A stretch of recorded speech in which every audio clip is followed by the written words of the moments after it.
dhaggeeffattoota keenya har'amee haadholiin gadaanii booddee kunuunsaa fi yaalii akkamii isaan barbaachisaa akka jirurratti mari'anna. Dubartoonni dahanii keessattuu haga baatii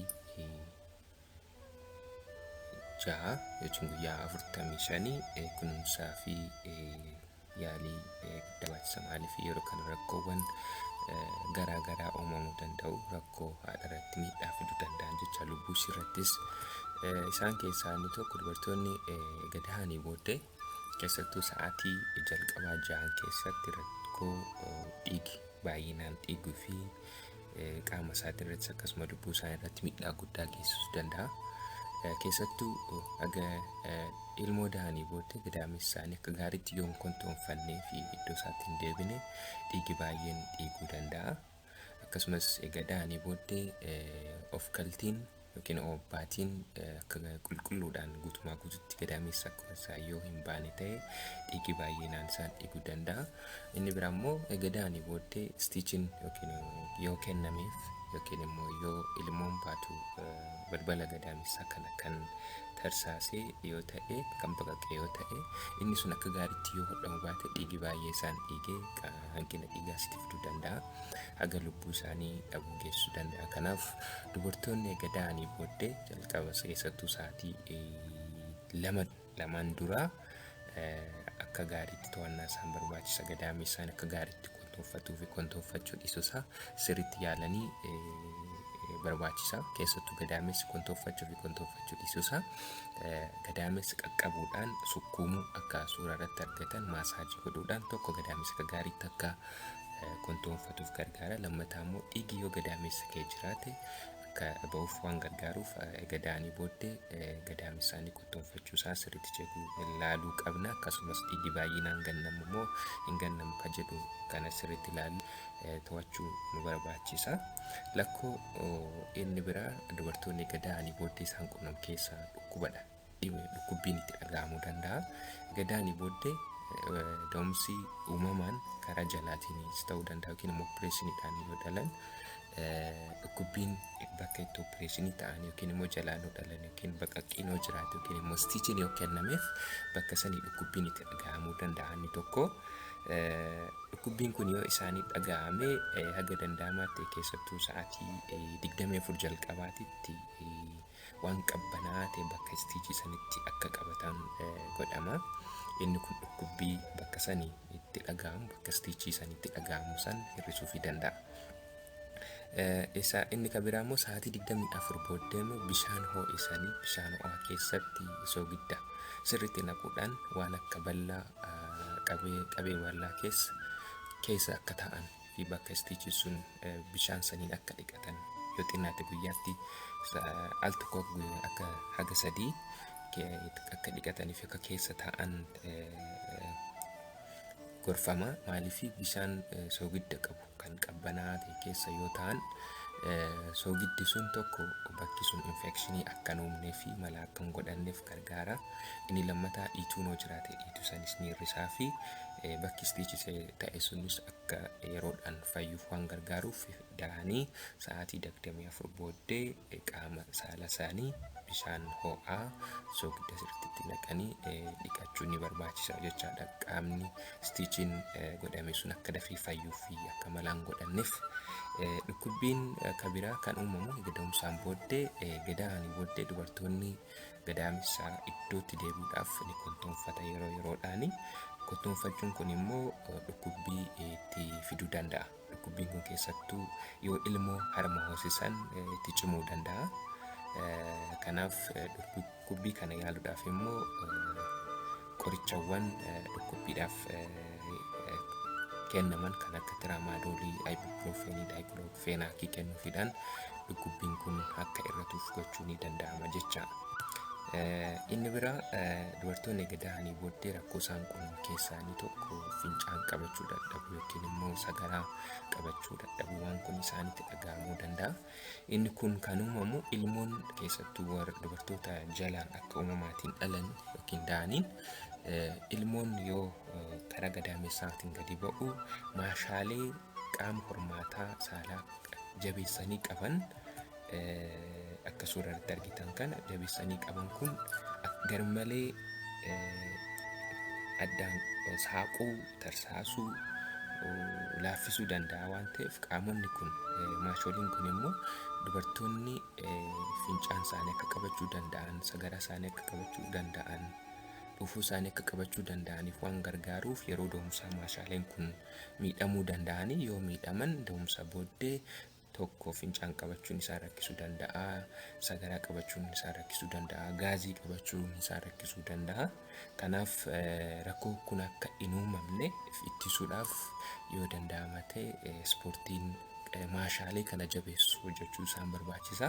Ispoortii kana hojjechuudhaaf yeroo biraa bal'inaan dubbachuu danda'a. Ammaaf garuu fakkeenyaaf amma dubartiin takka oduu nama keessa teessu yogguu dhufuun itti dhufe yookiin immoo fincaan qabe haga mana fincaanii deemtutti maashaalee qaama hormaataa bira jiran san jabeessanii qabuudhaan fincaan sun akka gadi hin baane yookiin immoo dhufuun akka gadi hin baane jabeessanii qabuun to'achuu ni danda'an. Kanaaf akka nama fincaan isa qabee fincaan san qabachuuf yookiin immoo dhufuun itti dhufuu san qabachuudhaaf maashaalee qaama hormaataa naannoo qaama hormaataa jiran san jabeessanii qabuun yeroo baay'ee guyyaatti al 3-4 hojjechuudhaan maashaaleen kun akka jabaatanii fi fincaan qabachuu, sagaraa qabachuu akka danda'an isaan gochuu danda'a jechaadha. Kana da'umsa booddee hojjechuun baay'ee barbaachisaadha. Maashaaleen kun akka jabaatanii fi qaamonni hormaataa akka gadi hin baane, fincaan akka gaariitti akka qabatan, sagaraa fi gaaziis akka gaariitti akka qabataniif ispoortiin kun baay'ee barbaachisaadha.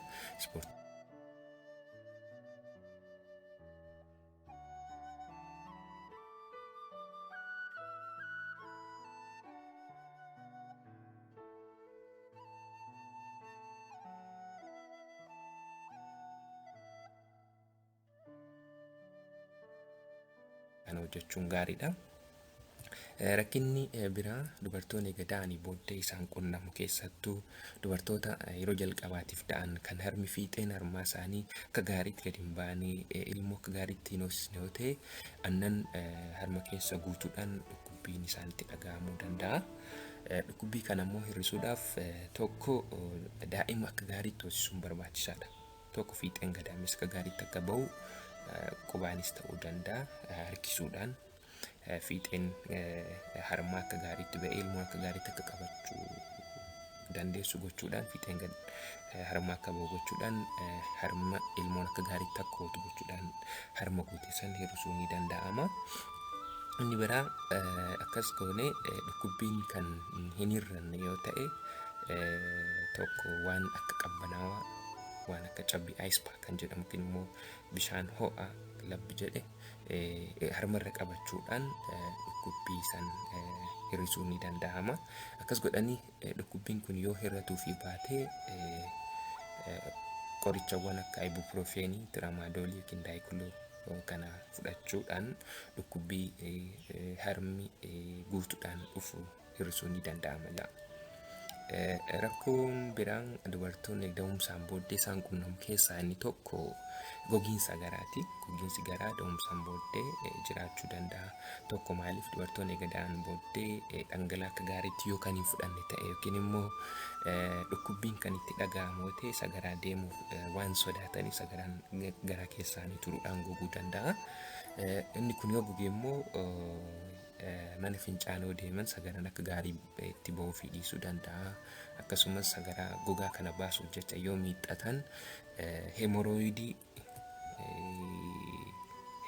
yookiin immoo kintaarotiin kan jedhamu kun isaanitti uumamuu danda'a. Inni kun yoo jiraate immoo bakka kanaan sagaraa gogaan yoo ba'u isa dhiitoftuu waan kana waan mummuruuf waan dhukkubbiin itti dhaga'amuu danda'a. Dhiigi sagaraadhaan wal makee dhufuu danda'a.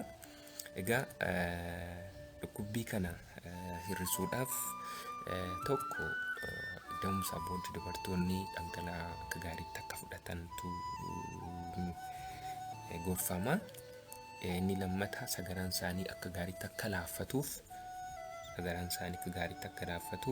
tokko nyaatawwan akka goomana, qoosxaa, salaaxaa, kaarota, dinnicha, boqqoolloo waan kana yoo fudhatan tokko sagaraan isaanii ni baay'ata. Lammataa immoo laafataa ta'a.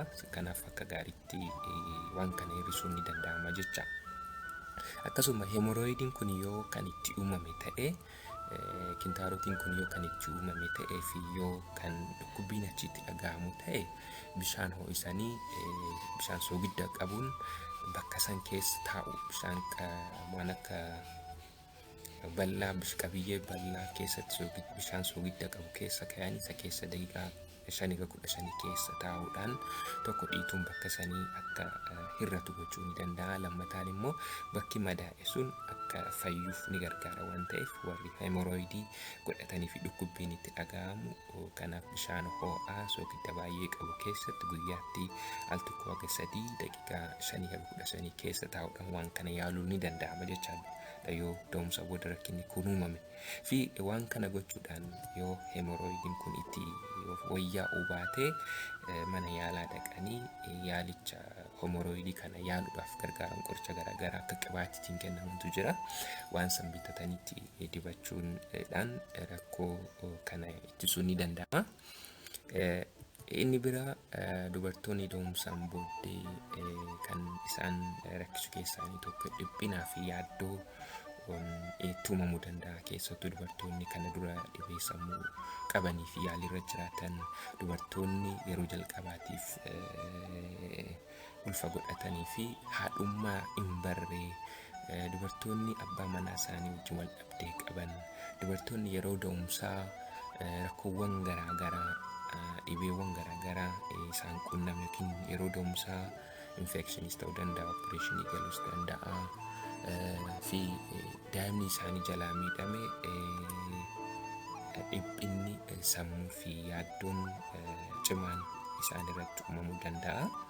Kanaaf dhiphinni akkasii yoo jiraate yoo danda'amaa ta'e kana ittisuudhaaf yeroo da'umsaatis da'umsa booddees haadholii da'aniif kunuunsa guddaa isaan barbaachisaa. Isaan wajjin ta'anii haasofsiisuu, taphachiisuu, kophummaan akka isaanitti hin dhaga'amne gochuun ni barbaachisa. Waan kana goone garuu waan kanaan yoo kan hin sirroofne ta'e hirriiba kan dhaban yoo ta'e yoo kan yaadda'anii bu'aan ta'an ilmoo isaaniitiif kunuunsa gochuu yoo dadhaban mana yaalii fiduu fi yaalii akka argatan gochuun barbaachisaadha jecha. Inni biraa dubartoonni yeroo da'umsaatis ta'ee da'umsa booddee carraa hanqina dhiigaa qabaachuu qabanii yeroo da'umsaan qaamni isaanii nyaanni isaan fudhatan qaama isaaniitiifis ilmoo garaa jirtuufis ni barbaachisa waan ta'eef akka gaariitti yoo fudhanne ta'e hanqinni nyaataa isaan qunnamuu danda'a. Hanqinoota nyaataa qunnaman keessaa inni baay'een yeroo baay'ee uumamu hanqina ayiraniiti. Hanqinni ayiranii yoo kan uumamu ta'e yeroo ulfaatis kiniinii ayiranii yeroo ulfaa fudhachuudhaan akkasumas da'umsa booddee immoo dhiiggi garmalee dhiiguu danda'anii kanaaf hanqina dhiigaatiif saaxilamoo ta'u. Kana ittisuudhaaf dubartoonni dahanii booddee haga danda'amaa ta'e tokko nyaata qabiyyee ayiranii qaban kan akka biddeen xaafii diimaarraa hojjetamu, foon diimaa, tiruu, waan akka baaqelaa, ataraa waan kana kan akka gaariitti akka itti fayyadamaniif ni gorfama. Inni biraa immoo nyaatawwan kana yoo fudhatanii fi kiniinii yoo danda'amaa ta'e dubartoonni dahanii booddee torbee 6 haga 12tti kiniinii ayiranii qabu isaaniif akka kennamu gorfama. Kana dhiigi tokko hanqina dhiigaa san sirreessuu fi qaama isaanii keessatti kuufama ayiranii akka sirraa gochuudhaaf jecha. Yoo kana godhan immoo nyaatawwan ayiraniin akka gaariitti akka qaama keenya keessatti fudhatamu ka godhan akka burtukaana, mandariinii, maangoo, appiliiwwan kana akka gaariitti akka fayyadaman gochuu qabna jechaadha. Hanqina dhiigaa uumamu san ittisuuf. Maaliif hanqinni dhiigaa yoo qabaatan dadhabbii, mataa joonja'uu, humna dhabuu waan kun itti dhaga'ama waan ta'eef inni kun immoo isaanis ilmoo isaaniitis miidhuu danda'a. Kana ittisuudhaaf hanqina dhiigaa sirriitti ilaaluu nu barbaachisa. Inni biraa dubartoonni da'umsaan booddee akka aadaa keenyatti dubartoonni da'an booddee sochiin godhanii ciisaniituma iddoodhuma haguugamaa wayii ciisanii akka ta'antu godhama. Inni kun sirrii miti. Dubartoonni da'an booddee sochii gochuutu isaan barbaachisa. Maaliif sochii gochuun tokko dubartoonni da'anii yoo sochiin goone ta'e akka salphaatti qaama isaanii keessatti dhiigi itituu danda'a. Dhiigi yoo itite immoo qaama isaanii irratti miidhaa guddaa geessisuu danda'a. Inni lammataa ulfaatina hin barbaachisnes argachuu danda'aniin kun immoo qaama isaaniittis gara fuulduraatiifis gaarii miti. Kana ittisuudhaaf kan dubartoonni gadaanii booddee sochii isaan barbaachisaa. Sochiin kun sochii mana keessa sasalphaa hojjetamuu danda'anii fi akkasumas immoo sosochii mooraadhuma isaanii keessa socho'uu, wokii gochuu waan kanaan qaamni isaanii akka jabaatu, fayyummaan akka itti dhaga'amu, ulfina garmalee akka hin daballe ittisuuf ni gargaara jechaadha. Kana gochuun isaan barbaachisa dubartoonni gadaanii booddee. Inni biraa dubartoonni gadaanii booddee keessattuu dubartoonni harma hin hoosisne guyyaa 45 dura hanqaaquun qophaa'uu danda'a. Yoo wal qunnamtii kan raawwatan ta'e ulfi taa'uu danda'a. Kanaaf haga danda'amaa ta'etti tokko haga baatii guyyaa 45tti daa'ima akka gaarii ta'an harma hoosisuu qabanii, harmaan ala waan biraa daa'imaaf kennuun hin barbaachisu, keessattuu baatii 6 jechaadha. Garuu dubartoonni yeroo kana yoo kan harma akka gaariitti hin hoosisne waan biraa kan akka aannanii, kan foormulaawwan garaagaraa kan kennanoo ta'ee fi yeroo kana keessatti wal qunnamtii kan raawwatan ta'e ulfi uumamuu danda'a waan ta'eef waan kana hir'isuudhaaf karoorawwan maatii, gorsa karoorawwan maatii mana yaalaa dhaqanii gaafachuu fi karoora maatii, qusannaa maatii fudhachuu qabu jechaadha. Qusannaa maatiiwwan dubartoota da'umsaan booddee fudhachuu danda'an keessaa inni tokko miinii piilii kan jedhamu jira. Kiniinii ulfa ittisu kan dubartoonni da'umsaan booddee fudhachuu danda'anidha. Inni biraa diipoo yookiin isa baatii sadiin waraanaman san yookiin immoo isa kan waggaa 3 kan harka keessa kaa'amu yookiin immoo isa gadaamessa keessa kaa'amu mana yaalii dhaqanii gorsa fudhachuudhaan ulfi yeroo hin barbaachisnetti akka hin uumamne gochuun ni danda'ama jechaadha. Kanaaf dubartoonni gadaanii booddee kunuunsa isaan barbaachisaa, hordofii isaan barbaachisaa, yaalii isaan barbaachisaa kana gochuu qabna jechaadha. Kanarraa akkanuma galatooma.